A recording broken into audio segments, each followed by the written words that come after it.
What is going on, guys? Welcome back. My name is Snaphyy and I hope you're having a beautiful day so far. So a couple days ago I had a video talking about how long I think My Hero Ultra Rumble will last, because as you know, about a week ago now the beta has officially ended and we are now preparing for the full release of the game. However, with that being said, I wanted to make a video talking about what I think is next for My Hero Ultra Rumble, because of course this is a pretty big game and definitely the biggest My Hero Academia game so far. But before I start this video, I do want to say thank you so much for all the support on all the recent content. So I want to give back to you all by adding you all on either Steam, PlayStation, or Xbox. I will leave all of my usernames down in the description of this video. I will be adding everybody back that sends a friend request. And of course, when My Hero Ultra Rumble drops, I will be doing plenty of open games playing with you guys. So if you do want to catch some games in the future, be sure to add me up. Anyway, what is the future of My Hero Ultra Rumble? It's a question you've probably asked yourself since playing the beta, but the question is, what is going to change on release? Well, while we actually don't know what is going to change as of yet, but we kind of already have an idea from the beta of what's coming to the game. But starting off, I am going to go ahead and point out the premium currency. Just like most free games these days, premium currency is added, so essentially the devs are going to be able to sell whatever they want to make money. I don't think this is going to make the game pay to win, but assuming it's going to be cosmetics that will be bought with a premium currency, I do believe that they will be better than the ones you can essentially unlock with rolls. Of course, you will probably also be able to buy tickets. This would of course give you the opportunity to skip all the work to essentially unlock all of the rolls. Either way, most games typically have systems like this nowadays, so for it to be added to Ultra Rumble is honestly no big surprise at all. Especially since the game is free, the devs do need to make money somehow. I'm just hoping that the cosmetics or whatever it is that's available to buy with premium currency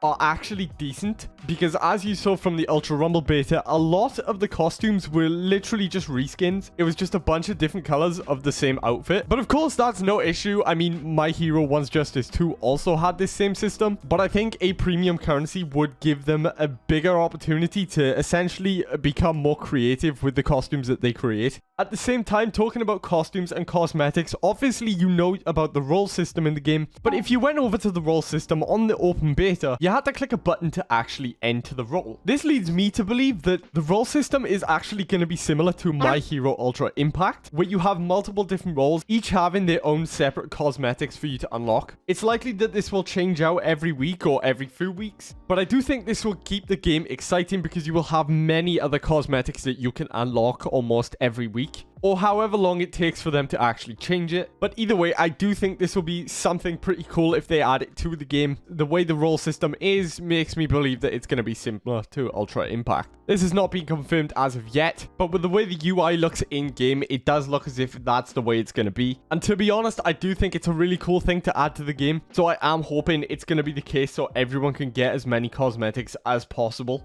Anyway, in terms of gameplay changes, I don't think we will see any gameplay changes come to the game.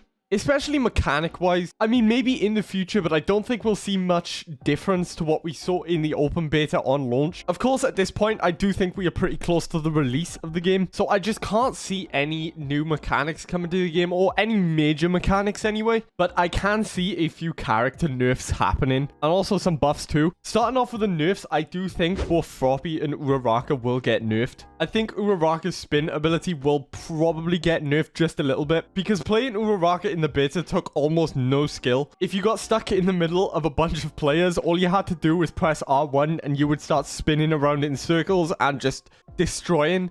I think Froppy was just a little bit too overpowered because she was so easy to use. I also do think Shigaraki is going to get a nerf. Not too much of a nerf, but I do think it will happen. And the reason is because even in the beta, it was pretty much meta for a Shigaraki to be on a team. And typically when you see a situation like this, it's because that character is just better. See, the problem I had with the My Hero Ultra Rumble beta is there was a lot of characters I genuinely didn't see. For example, Denki, he's one of the newer characters, and I hardly came across a Denki, and even if I did, he was very unlikely to win a fight if I was using Uraraka. Another character I hardly saw was Cementos, which is ironic because in the closed beta, I did see quite a bit of Cementos players. But going over to the buffs, I do think Deku needs a buff. I did mention this a few videos ago, But compared to what Deku was in the closed beta, he was very underpowered in the open beta. But don't get me wrong, even in the open beta, Deku was a fun character to use. I think the same goes for Kendo, but not too much of a buff. Kendo was a pretty good character in, like, on her own. But generally, there's not a lot of situations that you can actually win on your own. I do think Kendo was a pretty good character in the open beta.